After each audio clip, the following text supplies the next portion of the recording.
සුබ දවසක් වේවා හැමෝටම. ජීවිතය වෙනස් කරන යෝගචාරිකාව ලයිෆ් චේන්ජ් යෝගා. අෂ්ටාංග නමස්කාර ආසනය. අෂ්ටාංග නමස්කාර ආසනය තමයි සූර්ය නමස්කාර පුහුණුවේ 6 වෙනි ආසනය වෙන්නේ. ඉතින් අපි මුලින්ම බලමු කොහොමද අෂ්ටාංග නමස්කාර ආසනය පුහුණු වෙන්නේ කියලා. මෙතෙන්දී අපි ටේබල් ටොප් පොසිෂන් එකට ගිහිල්ලා හොඳට අපේ අත් දෙක වැලමිටෙන් නමලා අපේ ශරීරය අපි ඉදිරියට අරගෙන යනවා. මෙන්න මේ. ගෙනහිල්ලා නිකට සහ පපුව පොළවේ ස්පර්ශ වෙන්න තියාගන්නවා. එතකොට කකුල් දෙකේ ඇඟිලි තුඩු බිමට අත් දෙක පපුව නිකට. අංග 8ක් පොළවේ ස්පර්ශ වෙලා තියෙනවා. අෂ්ටාංග නමස්කාර ආසනය.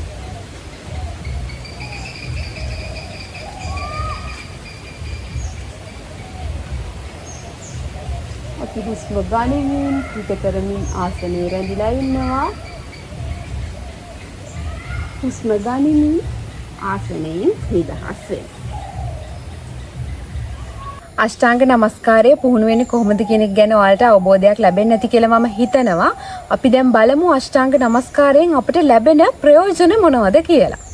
අෂ්ටාංග නමස්කාරයේ පළවෙනිම ප්‍රයෝජන විදිහට දක්වන්න පුළුවන් අපේ අත් සහ උරහිස් ප්‍රදේශයේ ශක්තිමත් වීම. මොකද අපි අත් දෙකට හොඳට බර දීලා තමයි මේ ආසනයේ පුහුණුවේදී පහළට යන්නේ. අන්න එතෙන්දී මෙන්න මේ පුහුණුව අපේ අත් සහ උරහිස් ශක්තිමත් කරන්න ලොකු උදව්වක් වෙනවා. ඒ වගේම අෂ්ටාංග නමස්කාර පුහුණුව මගින් අපේ ශරීරයේ පිටුපස ප්‍රදේශයට සහ කොඳුවට පෙළට හොඳ නම්‍යශීලී බවක් ලබා දෙනවා. උදරයේ මාංශපේශීන් හොඳට උත්තේජනය කරන්නත් මේ අෂ්ටාංග නමස්කාර පුහුණුව අපට උදව් කරනවා. මොකද මෙතෙන්දී අපි බොඩි එකට ලබා දෙන ස්ට්‍රෙච් එක මගින් අපේ උදරයේ තියෙන මාංශපේශීන් හොඳට ක්‍රියාකාරී වෙනවා.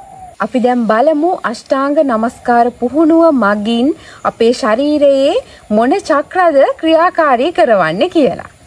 අෂ්ටාංග නමස්කාර පුහුණුවේදී අපේ ක්‍රියාකාරී කරවන්නේ මණිපූර චක්‍රය සහ ස්වාදිෂ්ඨාන චක්‍රය. ඉතින් මණිපූර චක්‍රය කියලා කියන්නේ ඔයාලගේ ශක්තිය, ආත්ම විශ්වාසය, ඒ වගේම කැමැත්ත නියෝජනය කරන චක්‍රය. ඉතින් මේ අෂ්ටාංග නමස්කාර පුහුණුවේදී අපේ උදරය ප්‍රදේශය හොඳට උත්තේජනය වෙන නිසා මෙන්න මේ මණිපූර චක්‍රයක හොඳින් සක්‍රිය කරනවා. අෂ්ටාංග නමස්කාර පුහුණුවෙන් ඔයාලගේ ස්වාදිෂ්ඨාන චක්‍රයත් හොඳින් ක්‍රියාකාරී කරනවා.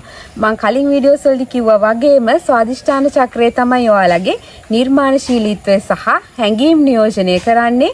ඉතින් උදරය ප්‍රදේශයට වෙන බලපෑම, ඒ වගේම කොඳුයට පෙළට වෙන බලපෑම නිසා මේ ස්වාදිෂ්ඨාන චක්‍රයත් හොඳින් ක්‍රියාකාරී වෙනවා. ඉතින් මේ අෂ්ටාංග නමස්කාර ආසන පුහුණුව තුලින් අපේ ශරීරයේ සහ මනසේ සමබරතාවය ඇති කරගන්න අපිට පුළුවන් වෙනවා. භුජංග ආසන. භුජංග ආසනය කියලා කියන්නේ සූර්ය නමස්කාරයේ අපි පුහුණු වෙන ආසන 7න් 7 වෙනි ආසනය. මේ ආසනය කොහොමද පුහුණු වෙන්නේ කියලා අපි මුලින්ම බලමු. භුජංගාසන පුහුණුවේදී සම්පූර්ණ ශරීරයම අපි මැට් එකේ දිගා කරලා ශරීරය ඍජු කරලා නළල දිනින් තියලා අත් දෙක අරන් එනවා උරහිස දෙපසට. මෙතෙන්දී වලඩු කරෙන් කකුල හොඳට දිග ඇරලා තියෙන්නේ. අපි හොඳින් හුස්මක් ගනිමින් ශරීරයේ උඩ කොටස ඉහළට ඔසවනවා. ඉදිරිය බලනවා. හුස්ම ගනිමින් පිට කරමින් ආසනයේ රැඳිලා ඉන්නවා.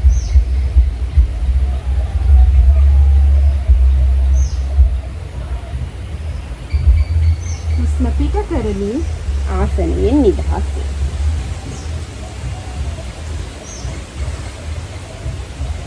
ඉතින් භුජංගාසනය පුහුණු වෙන්නේ කොහොමද කියන එක ගැන අදහසක් ඔයාලට ගන්න පුළුවන් වෙන්නේ නැති කියලා මම හිතනවා.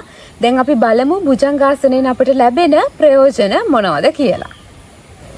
භුජංගාසනය මගින් ඔයාගේ ශරීරයේ කොඳුයට පෙළේ නම්‍යශීලී බව වැඩි කරනවා. මොකද භුජංගාසනයේ පුහුණුවේදී ඔයාලට දැනෙනවා සම්පූර්ණම ඔයාලගේ කොඳුයට පෙළ හොඳින් ඇදීමට ලක් වෙනවා. මෙන්න මේ කොඳුයට පෙළ ඇදීමට ලක්වීම තුලින් ඔයාලගේ කොඳුයට පෙළේ නම්‍යශීලීත්වය වැඩි දියුණු වෙනවා.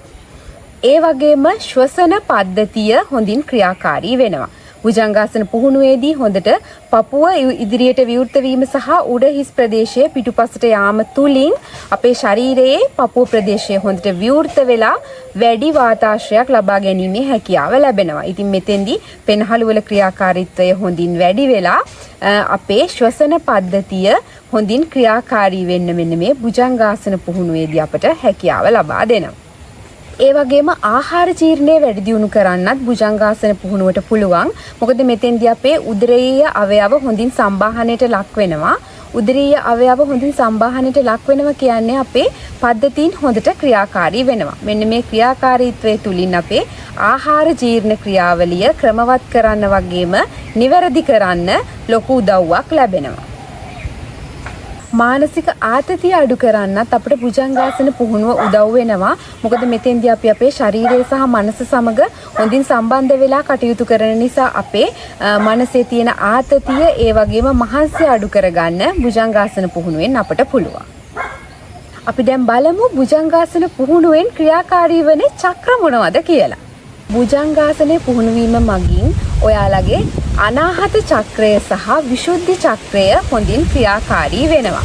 මොකද අපි ආසනයේ යෙදෙද්දී අපේ පපුව ප්‍රදේශය හොඳින් විවෘත වෙන නිසා අනාහත චක්‍රය හොඳින් ක්‍රියාකාරී වෙනවා වගේම උගුරු ප්‍රදේශය ඇදීමට ලක් වෙන නිසා අපේ විසුද්ධි චක්‍රය හොඳින් ක්‍රියාකාරී වෙනවා. මේ ආසනයත් හැම ආසනයක් වගේම අපේ ශරීරයේ සහ මනසේ සමබරතාවයට ලොකු උදව්වක් ලබා දෙනවා. ඉතින් ඔන්න අද වීඩියෝ එකෙන් මම ඔයාලට අරගෙන ආවා සූර්ය නමස්කාරයේ අවසාන ආසන 4 පුහුණු වෙන්නේ කොහොමද කියන එක ගැන වගේම ඒ ආසන වලින් අපට ලැබෙන ප්‍රයෝජන මොනවද කියන එක ගැන. ඉතින් අපි ඊළඟ වීඩියෝ එකේදී බලමු කොහොමද අපි සූර්ය නමස්කාරය හුස්ම සමග පුහුණු වෙන්නේ කියලා. ඉතින් මේ වීඩියෝ එකේ ගැන ඔයාලගේ අදහස කමෙන්ට් එකක් දාගෙන යන්න. ඒ වගේම මේ ආසන පුහුණුවේදී මොනවා හරි ඔයාලට ගැටලුවක් ආවොත් අනිවාර්යෙන් ඒකත් කමෙන්ට් එකක් දාගෙන යන්න. මම ඔයාලට ඒකට උත්තරයක් දෙන්නම්. ඉතින් ආයෙ දවසක මේ වගේම වැදගත් වීඩියෝ එකකින් හමු වෙනකන් ඔයාලා හැමෝටම සුවපත් දවසක් වෙන්න කියලා ප්‍රාර්ථනා කරනවා.